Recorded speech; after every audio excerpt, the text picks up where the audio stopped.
세계 7대 불가사의 3. 알렉산드리아의 파로스 등대. 6. 파로스 등대의 규모.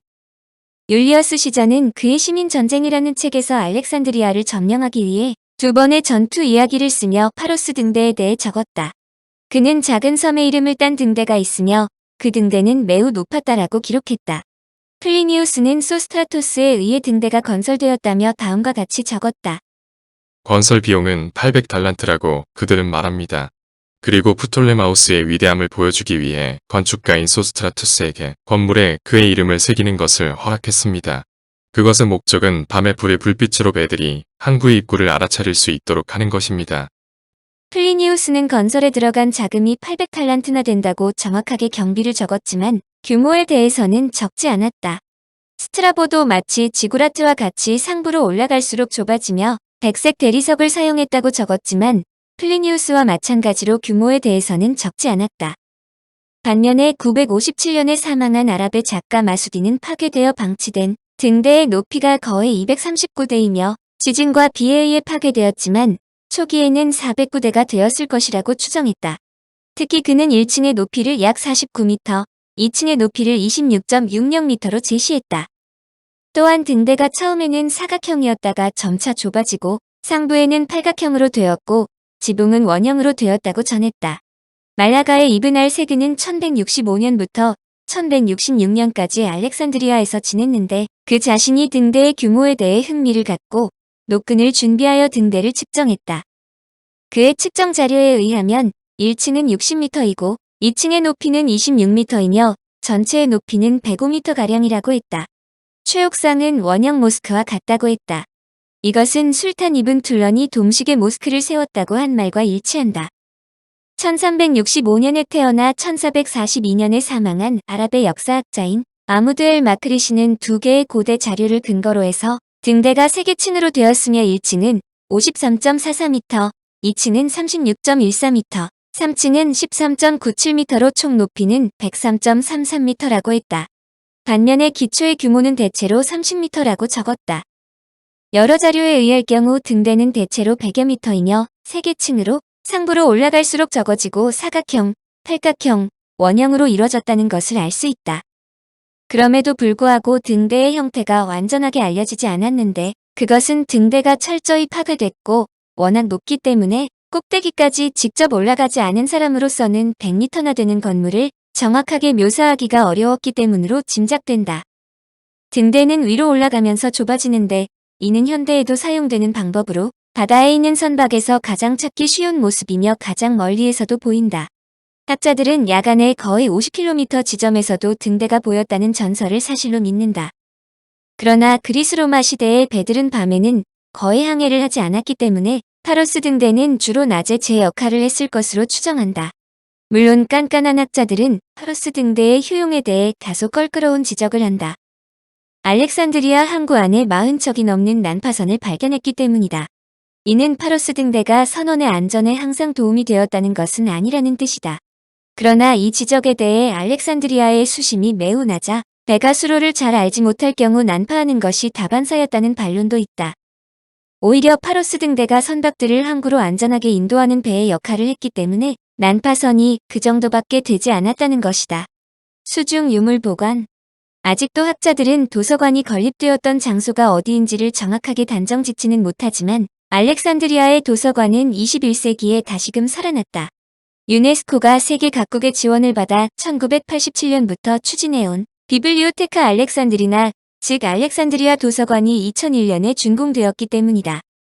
그동안 많은 나라가 자금과 기술, 장비를 지원했는데 이집트 정부가 5헥타르 부지를 제공하고 아랍 산유국들이 6,500만 달러를 기부했다. 일본은 시청각 시설, 노르웨이는 열람실 집기, 독일은 자료 자동 운송기기, 짐바브웨는 대리석, 남아공화국은 케이블, 이탈리아는 복구 기술을 각각 제공하고 프랑스는 도서관 직원 정보 처리 교육을 맡았다. 각국에서 보낸 도서, 마이크로필름, 원고 등이 벌써 약 50만 종이나 된다. 이 중에는 과거 알렉산드리아에 산재했던 지역 도서관들에서 수집된 고서들과 5천여 건에 이르는 10에서 18세기의 중요 과학 도서들이 포함돼 있다. 높이 32m의 10층 건물인 도서관은 고대 도서관과 같이 지중해를 마주 본다. 도서관 벽에 사용될 돌은 아스완 지역에서 채취되는 화강암으로 고대 이집트 문자들을 기본으로 각국의 문자도 선보이는데 이 중 한글도 있음은 물론이다. 알렉산드리아의 수중 유물의 보존 방법은 여러 각도로 검토한 결과 기상천외한 방법이 채택되었다. 그것은 유물을 모두 땅 위로 끌어올리기보다는 수중 박물관으로 이용하겠다는 것이다. 해저에 유리 터널을 만들어 사람들이 직접 폐허가 된 바다 밑을 걸어 다닐 수 있게 한다는 구상이다.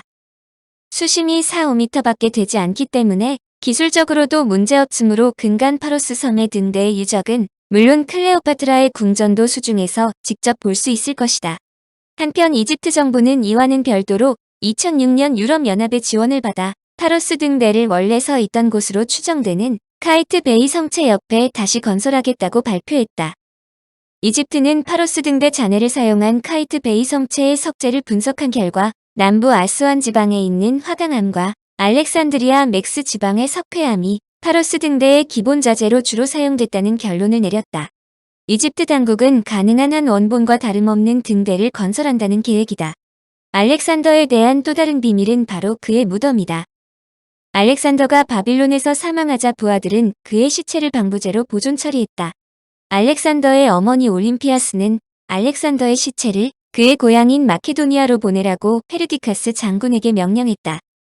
그녀의 명령에 따라 알렉산더의 시체는 바빌론을 떠나 그리스로 향했는데 알렉산더 대왕의 시체가 자신의 권력을 확고히 하는 데 도움이 된다고 생각한 프톨레마이오스 1세 소테르가 중간에 알렉산더의 관을 가로채 이집트로 갖고 왔다.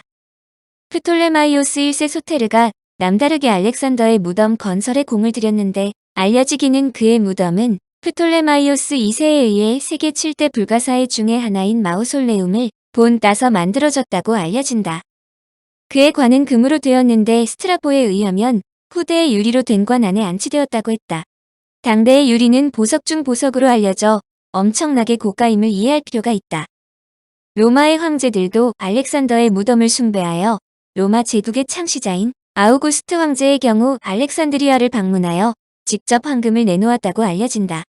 그러나 로마의 세력이 약화되자 언젠가 알렉산더의 무덤을 뜻하는 소마가 약탈된 후 3세기경에 파괴되었다고 알려진다.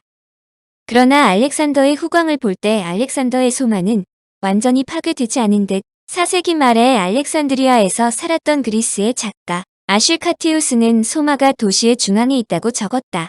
그는 소마 주위로 극장, 경기장, 체육관, 도서관이 건설되었다고 말했다. 현재 진행 중인 알렉산드리아 앞바다의 수중 발굴이 전 세계의 학자들이 주목하는 것은 파로스 등대의 잔해뿐만 아니라 소마가 수장되어 있을 것으로 생각하기 때문이다. 3세기경에 약탈되었다는 전설도 있으나 4세기 말에도 소마를 보았다는 카티우스의 기록처럼 소마가 완전히 파괴되지 않았다면 역사상 최대의 유물이 알렉산드리아 항구의 수중에서 발견될지도 모른다는 뜻이다. 참고적으로 고고학자들이 가장 발굴하고 싶어하는 것은 알렉산더를 포함한 세계 3대 정복자의 무덤이다. 몽골의 칭기스칸과 한국인과 친연성이 있다고 알려진 아틸라다.